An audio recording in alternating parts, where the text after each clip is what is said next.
Hi, Parkway Manor. It's Mr. Whitby. I'm here to read you a story on this beautiful Friday afternoon.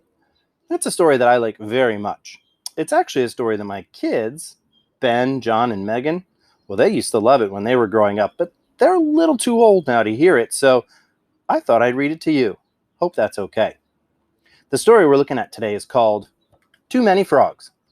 Too Many Frogs is written by Sandy Asher, and it's a great story about a rabbit and some frogs. It's a lot of fun, and I hope you enjoy it as much as I do. Rabbit lived by himself in the hollow of an old tree. He cooked for himself, he tidied up after himself, and at the end of each and every day, he read himself a story. It was a simple way of life. No fuss, no clutter, and Rabbit liked it.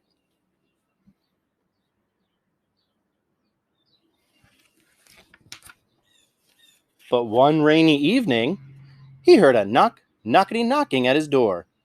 "It's Froggy," croaked a deep voice.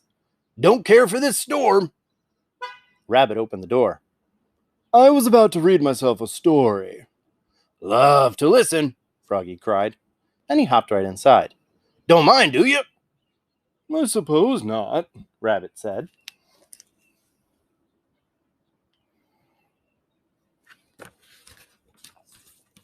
So, Froggy listened while Rabbit read his story. "Well done!" he cheered when Rabbit had finished. "Storm's ended too. Thanks for your kindness. Toodaloo!"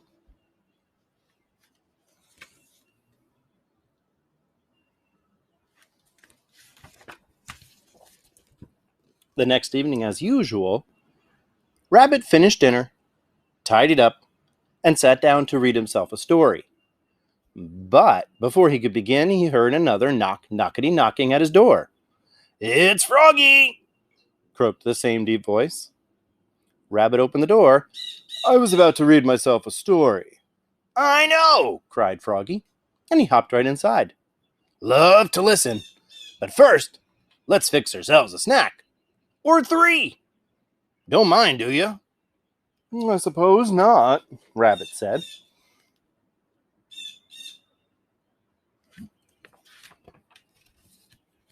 So, Froggy hopped and popped and whipped and flipped and mixed and fixed a snack. Or three. Too much fuss, Rabbit thought.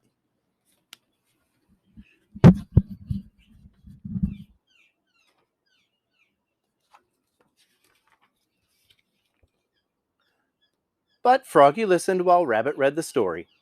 "Well done!" he cheered when Rabbit had finished. "Snack's gone too. Thanks for your kindness. Toodaloo!"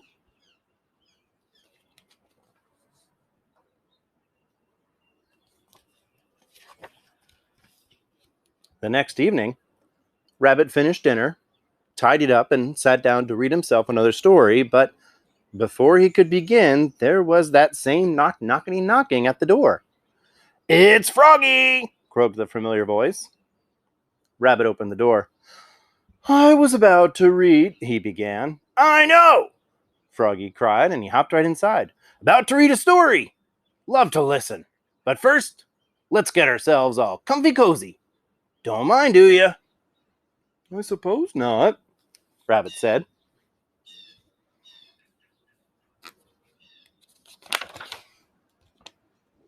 So, Froggy fluffed and puffed and mushed and smushed and piled up billows of pillows.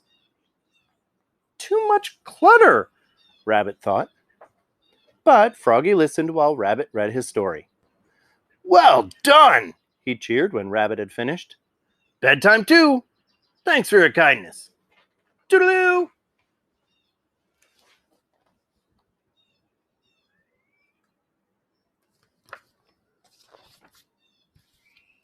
The next evening, Rabbit finished dinner, tidied up, and sat down to read a story.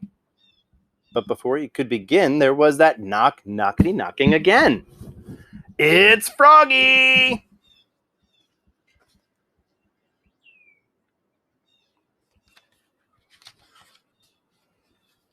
Rabbit opened the door.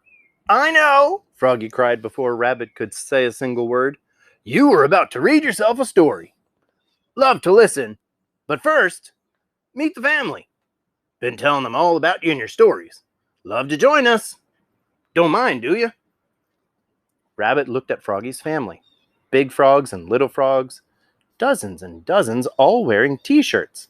Frog Family Reunion. Too many frogs, he thought. Too much fuss, too much clutter.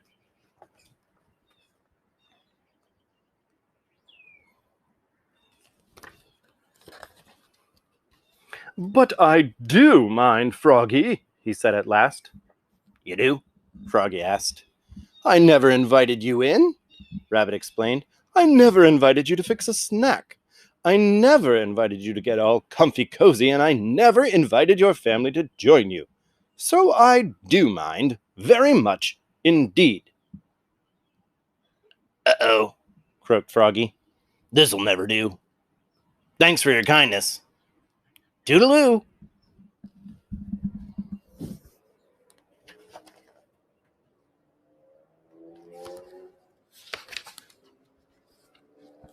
Alone at last, Rabbit sat down to read himself a story. For one anxious moment, he waited for a knocking at his door, but it never came.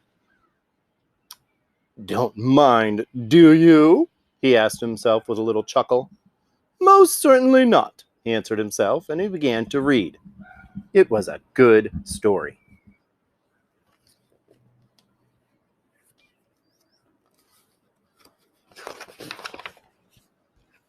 But something was missing. Snacks made a good story better, he thought. So he fixed himself a snack and read on. It was a very good story. But something was missing.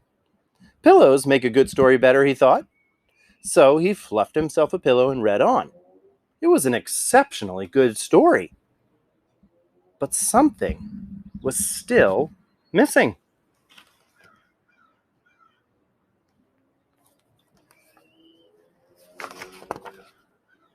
Rabbit blinked once, he blinked twice, and then he sighed. "It's Froggy," he told himself at last. "He loves to listen." Rabbit opened his door. There sat Froggy and his family, waiting patiently to say they were sorry. "Never meant to be rude," Froggy said. "Brought you a t-shirt. Frog Family Reunion." "Well, thank you," said Rabbit. "I was about to read a story. Would you like to join me?" "Love to listen," cried all the frogs.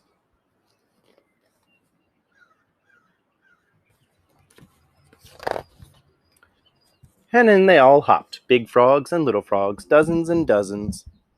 Rabbit offered them a snack, or three, and helped them fluff their pillows. Then every frog listened while Rabbit read a story. "Well done!" they cheered when he had finished.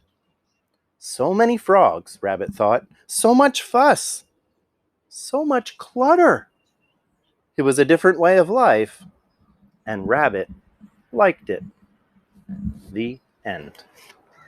Well, I hope you liked the story about the frogs and the rabbit. Too many frogs, but Rabbit liked it. I hope you're enjoying your time at home, staying healthy, and being kind to your family. Have a great rest of the day.